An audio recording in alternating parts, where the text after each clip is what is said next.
জীবনে কোনোদিন আমাকে সান্টা ক্লজ কোনো উপহার দেয়নি, বা ছোটবেলায় এত বুঝতেও পারতাম না সান্টা ক্লজ কি বা কে।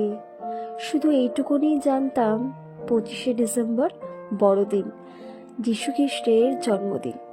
একটু বড় হয়ে জানলাম প্রত্যেকটা বাচ্চা বালিশের তলায় উপহার রেখে যান লুকিয়ে।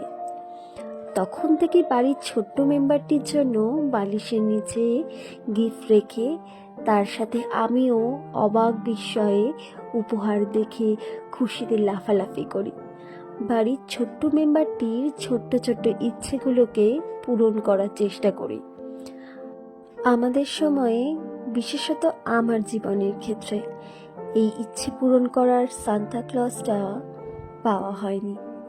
তবে আমাদের জীবনে এমন সান্তা ক্লজ প্রতিনিয়তই থাকে, যারা আজীবন ধরে এই ভূমিকাটা পালন করে আসছে।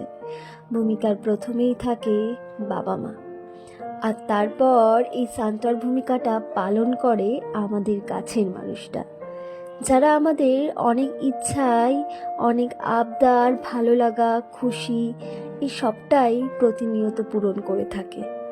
কোনো আশা না রেখে অবিরাম যত্ন নিয়ে ভালোবাসায় ভরিয়ে রাখে। আমরাও যেন একইভাবে তাদের জীবনের সান্টার ভূমিকাটা পালন করতে পারি।